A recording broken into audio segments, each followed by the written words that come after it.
Hello दोस्तों, मैं एक एमएससी नर्सिंग स्टूडेंट हूँ और मैं आपको आज जीआईटी के बारे में पढ़ाना वाला हूँ। तो बेसिकली आज हमारी ये फर्स्ट क्लास है और आज मेरा ये यूट्यूब चैनल का फर्स्ट वीडियो है। तो अगर कोई भी प्रॉब्लम हो तो प्लीज़ इग्नोर करना। तो आज हम पढ़ रहे हैं जीआईटी के बारे में। तो बेसिकली जीआईटी क्या होता है, कितने टाइप का होता है और कौन कौन से ऑर्गन आते हैं और इसका फंक्शन क्या होते हैं, प्रोसेस क्या होती है फूड डाइजेशन में, आज हम वो पढ़ने वाले हैं। तो सबसे फर्स्ट टॉपिक जो होने वाला है वो होगा हमारा ऑर्गन्स के बारे में। जीआईटी में बेसिकली 2 टाइप के ऑर्गन पाए जाते हैं। फर्स्ट ऑर्गन हो गया प्राइमरी ऑर्गन। तो प्राइमरी ऑर्गन क्या होते हैं, इनका डायरेक्ट रोल होता है फूड डाइजेशन में। डायरेक्ट रोल फूड डाइजेशन, ठीक है बच्चों। तो इसमें अब कौन कौन से ऑर्गन आते हैं ये देखते हैं। पहले सबसे फर्स्ट ऑफ ऑल आता है इसमें माउथ, सेकंड पे आता है oesophagus and third number is pharynx. Sorry, actually oesophagus इधर आएगा और फेरिंग्स इधर आएगा। सॉरी बच्चों, ये माउथ,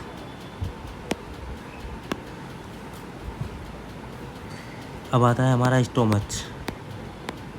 लाइन टू लाइन चलेंगे ना तो पहले फेरिंग्स आएगा फिर इसोफेगस आएगा। मैंने एक्चुअली वो उल्टा लिख दिया था। फिर आती है स्मॉल इंटेस्टाइन और लार्ज इंटेस्टाइन, ठीक है। फिर आते हैं हमारे असेसरी ऑर्गन।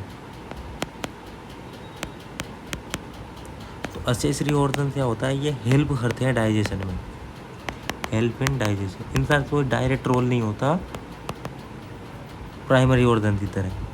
तो इसमें आते हैं हमारे टीथ आ गया, फिर आ गई टंग आ गई, फिर आ गई सलाइवरी ग्लैंड आ गई, फिर आ गया लीवर, फिर आ गया गोल ब्लैडर, फिर आ गया हमारा पेनक्रियाज। अब हम चलते हैं, अब एक बात और बच्चों, जीआईटी तो जो है ये हमारी जीआईटी है तो इसको 2 भागों में बांटा गया है। First of all lower GIT और ये होता है अपर जीआईटी। तो जो स्मॉल इंटेस्टाइन का सेकंड पार्ट है, स्मॉल इंटेस्टाइन के 3 पार्ट होते हैं। फर्स्ट होता है ड्यूडेनम, सेकंड होता है जेजुनम एंड थर्ड होता है इलियम। तो जो सेकंड पार्ट है स्मॉल इंटेस्टाइन का जेजुनम, उससे ऊपर वाली अपर साइड वो होती है हमारी अपर जीआईटी।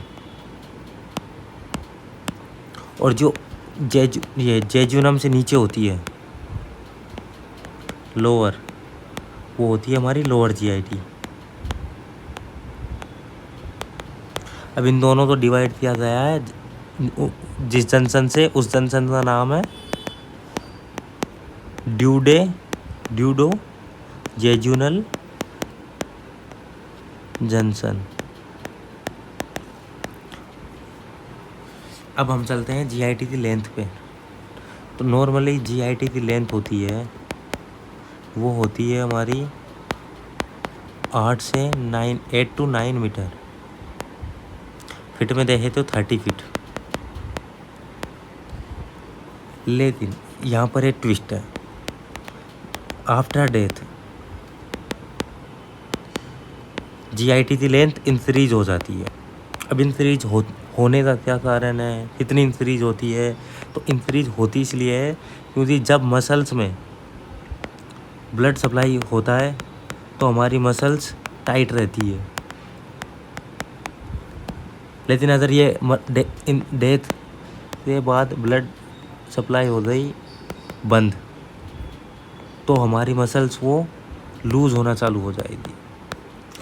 मतलब कि इन टर्म, हमारी मेडिकल टर्म में बात करें तो डेथ के बाद जीआईटी की लेंथ बढ़ जाती है, क्योंकि because absence of muscle tone.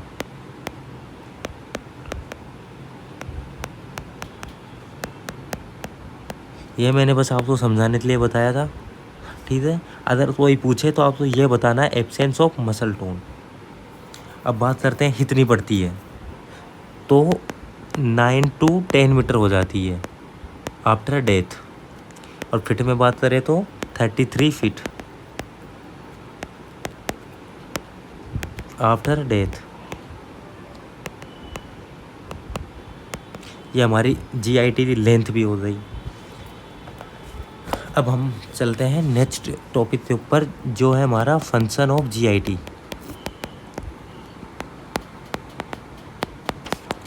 या फिर आप इसे इससे भी बोल सकते हैं process of food in GIT. Process of food in GIT. तो बच्चों, हम आपको एक बात क्लियर कर देता हूँ। मैं हर सब्जेक्ट तो दिया, पर मैं एनाटॉमी और एमएसएन साथ में पढ़ा रहा हूँ आपको, और मैं बिल्कुल जीरो से शुरुआत करूँगा और आपको एडवांस लेवल तक लेके जाऊँगा। ये हमारा पार्ट फर्स्ट है, तो इसमें हम ओनली इंट्रोडक्शन पढ़ेंगे आज। हम कुछ ज़्यादा एडवांस लेवल नहीं पढ़ेंगे, हम जीरो से स्टार्ट कर रहे हैं, ठीक है।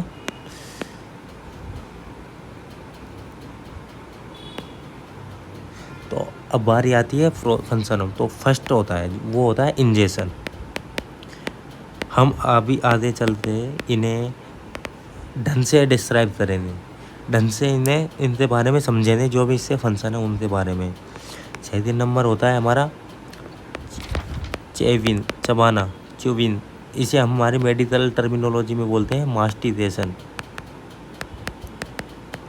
हम ये नहीं पढ़ेंगे, हमें ये पढ़ना है, लेकिन इसका मतलब ये होता है जो टीथ द्वारा कराई जाती है। थर्ड नंबर पे आता है स्वेलोविन। इसे हमारी मेडिकल टर्मिनोलॉजी में बोलते हैं डिल्यूशन। तो कंफ्यूज मत आना, डिल्यूशन आए वहीं पर मतलब समझ जाना कि ये निगलने के लिए बात हो रही है, स्वेलोविन के लिए बात हो रही है। And the fourth one is digestion. तो डाइजेशन के बारे में भी हम आगे पढ़ेंगे। माउथ से ही स्टार्ट हो जाता है, और माउथ में क्या क्या चीज़ें डाइजेस्ट होती है वो सब हम आगे पढ़ेंगे। And number 5 is absorption.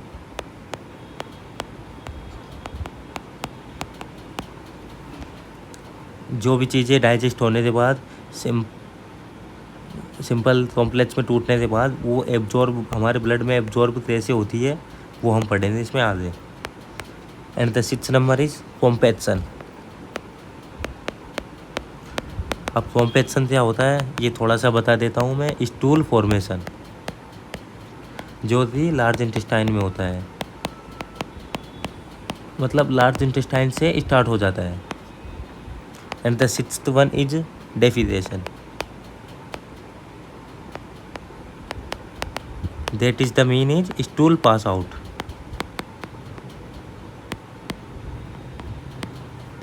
Okay बच्चों, तो अब हम आज स्टार्ट करते हैं इंजेक्शन से। तो इंजेक्शन में बेसिकली कुछ ज़्यादा तो है नहीं। इंजेक्शन होता है मतलब खाना खाना, मतलब putting food particles in mouth, बस ये होता है इंजेक्शन। हमारा दूसरा फंक्शन आता है मास्टिकेशन।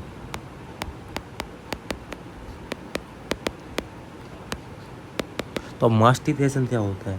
तो मास्टिकेशन भी वही इंजेक्शन की तरह छोटा सा है, चबाना। तो मास्टिकेशन इसके बारे में थोड़ा सा लिखेंगे। ये होता है it is the first mechanical digestion.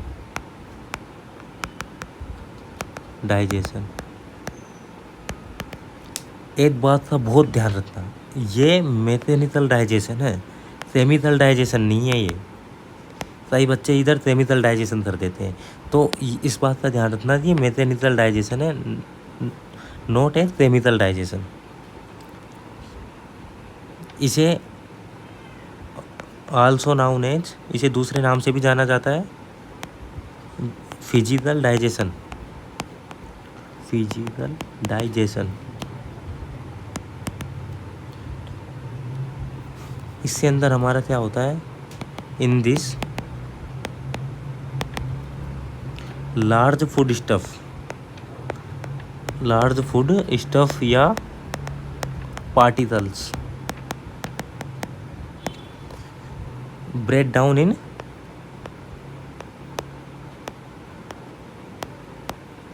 Small particles. ये बात याद रखना, आपको कोई बात याद रखने की ज़रूरत नहीं है, बस इस बात को याद रखना आप, ये मैकेनिकल डाइजेशन और फिजिकल डाइजेशन है, कोई भी केमिकल डाइजेशन यहाँ पे नहीं होता। केमिकल होता है वो होता है इंजेक्शन में, लेकिन वो ओनली स्टार्च का होता है और किसी भी प्रोडक्ट का नहीं होता। वो कार्बोहाइड्रेट में भी ओनली स्टार्च का होगा, वो भी सलाइवा में अमाइलेज के थ्रू। अब हमारा अगला टॉपिक, हाँ एक बात और, अगला टॉपिक से पहले यहाँ कुछ इम्पोर्टेंट नोट लिख लो, इम्पोर्टेंट पॉइंट लिखवा देता हूँ मैं। बोलस, आगे चलते ये टर्म हमारे बहुत काम आएगी, मतलब बहुत बार आई थी ये बोलस। तो ये होती है ये होता है soft ball form of food. होते बच्चों जो हमारे चबाने के बाद मिलता है आफ्टर द मास्टिकेशन, आफ्टर द मास्टिकेशन। होते बच्चों जब तक ये ईसोफेगस में है तब तक हम इसे बोलस बोलेंगे, बट जब अगर ये स्टोमच में चल जाता है, स्टोमच में जाने के बाद इसे हम बोलते हैं काइम। तो ये मैं आधे और ढंग से लिखा दूंगा, आप इसे मत लिखना, आप बस इतना सा लिख लो।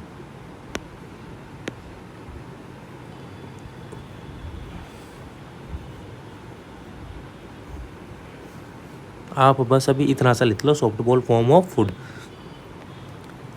अब आती है हमारी बोन। भाई मास्टिकेशन में कौन सी बोन यूज होती है, बोन ऑफ चेविन। सॉरी अगर प्रोनाउंसिएशन गलत हो रहा हो तो ये होती है बोन ऑफ चेविन मैंडिबल।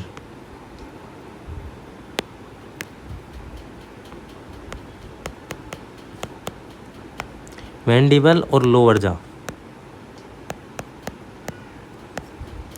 ओके बच्चों, इससे बारे में एक बात और याद रखना है, mandible is the only movable bone,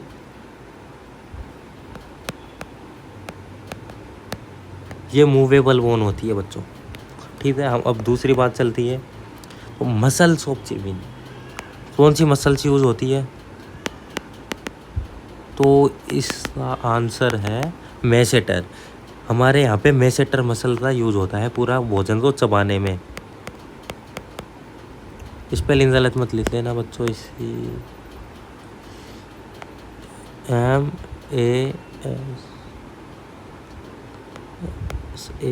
MASATER, masseter. अब जो ये मैसेटर मसल्स है, इससे नीचे एक और लाइन लिख लेना, strongest muscle in the body. ये सबसे स्ट्रॉन्गेस्ट मसल्स है हमारी बॉडी की, मैसेटर। अब नर्व कौन सी यूज होती है, नर्व ऑफ चेविन। तो इसमें जो नर्व यूज होती है वो first upon mandibular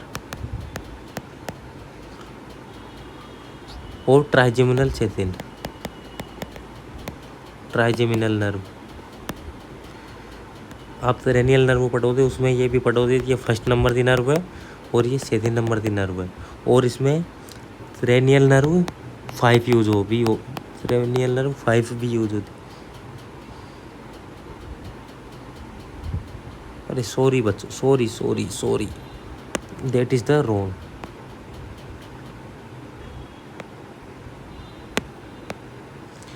sorry sorry बच्चों, इसका ऑप्शन है। अगर कोई भी नर्व पूछे तो इसका फर्स्ट प्रायोरिटी जाएगी। सॉरी, मैंने सोचा वो फर्स्ट, इसकी फर्स्ट प्रायोरिटी है mandibular and second priority trigeminal. Okay बच्चों, अब हमारा थर्ड आता है स्वेलोविन।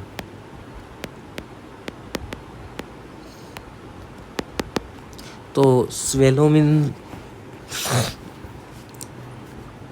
इसकी मेडिकल टर्मिनोलॉजी है डिल्यूशन, डिल्यूशन या डेल्यूशन।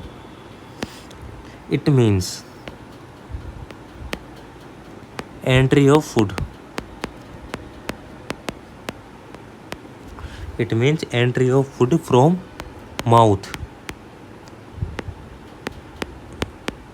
Mouth to stomach. तो अब ये इसमें 3 स्टेज होती है, इसमें जनरली 3 स्टेज होती है। तो इसे डायग्राम की मदद से समझेंगे हम, मतलब फ्लो चार्ट बनाएंगे इसका हम। तो फर्स्ट स्टेज जो होती है वो होती है ओरल स्टेज। जो सबसे फर्स्ट टाइम में खाना है वो हमारे माउथ से फेरिंक्स में जाएगा। जो माउथ से फेरिंक्स में जाएगा तो ये हमारे कंट्रोल में होता है, इसलिए हम इसे वॉलेंट्री बोलते हैं। ये एक वॉलेंट्री प्रोसेस है। अब द सेकंड स्टेज हमारी फेरेंजियल स्टेज होती है हमारी। जो फेरेंजियल स्टेज में हमारा खाना फेरिंक्स टू ईसोफेगस, इस पर हमारा कोई कंट्रोल नहीं होता। एक बार निगल लिया तो वो जाएगा ही, उसे हम वापस नहीं ला सकते, इसलिए ये इनवॉलेंट्री प्रोसेस होती है। मैंने बोला था हम 0 से स्टार्ट करेंगे, इस वजह से मैं आपको सब चीज़ें बताने वाला हूँ। तो अब होता है हमारा ईसोफेजियल।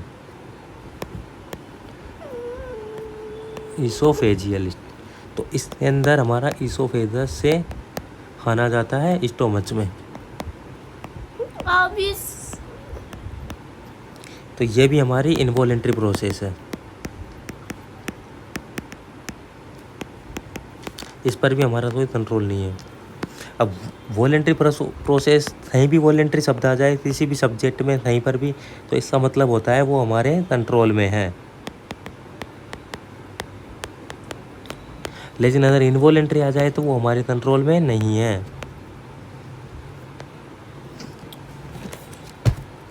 अब स्वेलोविन बहुत होता है, ये मैंने बता दिया थी, वॉलेंट्री भी हो सकता है और इनवॉलेंट्री भी होता है।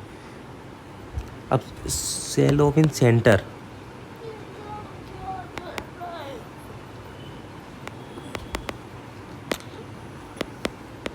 ये प्रेजेंट होता है हमारा मेड्यूला ओब्लोंगेटा। जो हमारा वोमिटिंग सेंटर होता है वो भी इधर ही होता है। अब हम कुछ टर्म पढ़ लेते हैं जो हमारे MSN क्लियर करूँ, MSN में काम आएगी। तो फर्स्ट टर्म इज डिस्फेजिया। तो डिस्फेजिया होता है हमारा डिफिकल्टी इन स्पीच।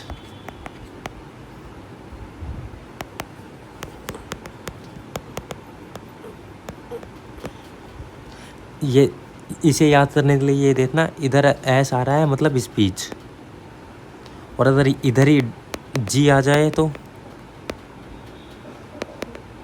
ये हो जाता है डिफिकल्टी इन स्वेलोविंग, निगलने में प्रॉब्लम आना। और हमारा होता है ओडिनोफेजिया।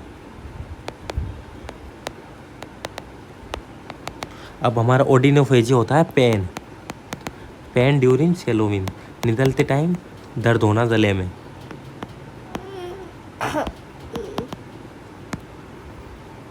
ठीक है बच्चों, अब बाकी था हम कल पढ़े थे, आज हमारी फर्स्ट क्लास थी, तो आज इसके लिए इतना ही। बाकी थे फंक्शन और बाकी थे वो कल, अब तो रात कल दिन में आपको वीडियो अपलोड हो जाएगा। प्लीज़, हमारा ये फर्स्ट वीडियो है, मुझे भी पता है आज हम ढंग से नहीं पढ़ा पाए, लेकिन ट्रस्ट मी 10 दिन बाद मैं आपको बिल्कुल एक प्रोफेशनल टीचर की तरह पढ़ाने लग जाऊँगा, because I want to become a mentor. कोई भी प्रॉब्लम हो बीएससी नर्सिंग से रिलेटेड, कोई भी क्वेश्चन हो तो आप कमेंट में पूछ सकते हैं मुझसे। तो प्लीज़ हमारे चैनल को सब्सक्राइब करना, तो प्लीज़ हमारे चैनल को सब्सक्राइब करना और हमारा सपोर्ट करना। Thank you.